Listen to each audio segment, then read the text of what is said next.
अभंग पुष्प मालिकेत सर्वांचं स्वागत. दिंद्रूच्या तर्फे सर्वांना साष्टांग प्रणाम. आज पुन्हा एकदा तुकाराम महाराजांचा अजून एक अभंग आपण चिंतन करूया, मनन करूया. तुकाराम महाराज या मनाला या दुपारच्या वेळी काय बोध करता आहेत ते आपण बघूया.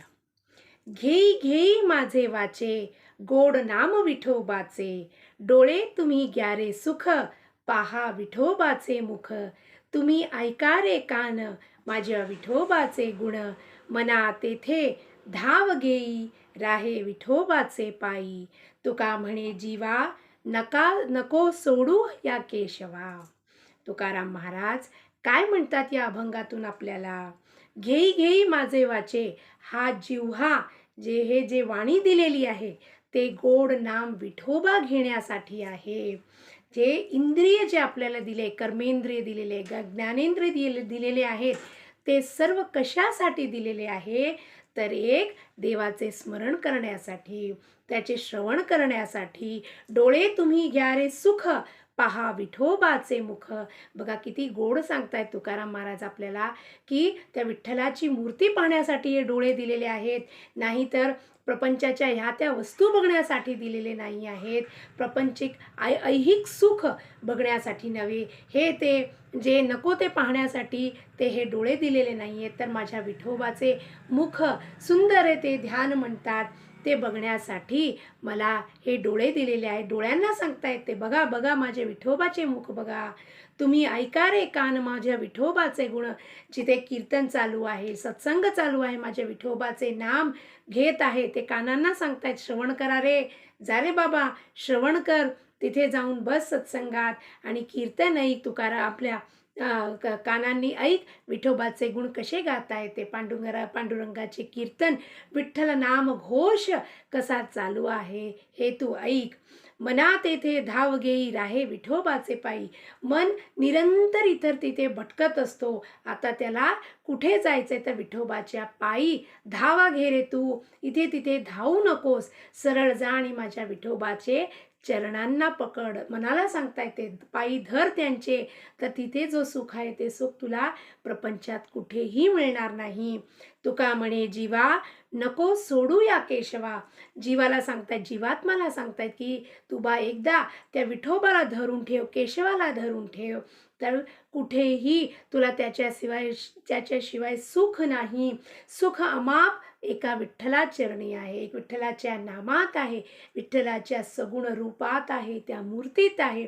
तर ते बघून आनंद घ्या रे असं इंद्रियांना बोध करताहेत.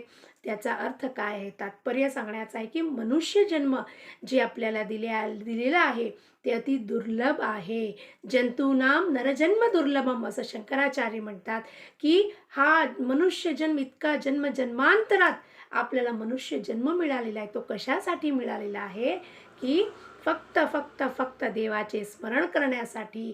ते स्मरण केल्याने आपले हे भवसागरातून आपल्याला ते पलीकडे नेतात असं म्हणून ते कर्मेंद्रिय, आपले ज्ञानेंद्रिय याचा उपयोग फक्त ते नामस्मरणासाठी, देवाचे नाव घेण्यासाठी करावे. म्हणून विठोबाकडे तुकाराम महाराज आपल्यासाठी आपल्या जीवांचा उद्धार करण्यासाठी सारखं मागणे करता आहेत आपल्यासाठी, की तुम्ही जीवांनो उद्धार व्हा. म्हणून जय जय राम, कृष्ण हरी. अभी इसी बात को हम हिंदी में समझने की कोशिश करते हैं.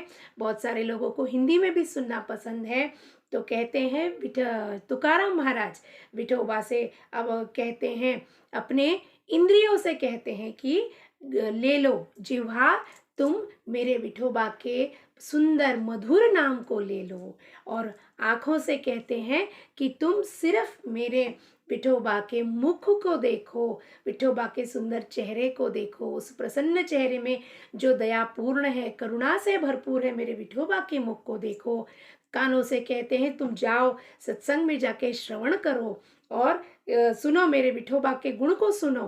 किस तरह से ये कान क्यों दिए हुए हैं, ये वो अभद्र सुनने के लिए नहीं, लेकिन विठोबा के मधुर और पवित्र नाम को सुनने के लिए दिया है, उसे सुनो। मन को कहते इधर उधर भागा मत करो, जाके सीधे विठोबा के चरण में जाओ, उनके पैर पकड़ लो तो तुम्हारा कल्याण होगा। तुकाराम इस जीव से कहते हैं कि अब इस केशव को छोड़ के तुम किधर भी मत जाओ, क्योंकि इस केशव के चरणों में ही तुम्हारा उद्धार है।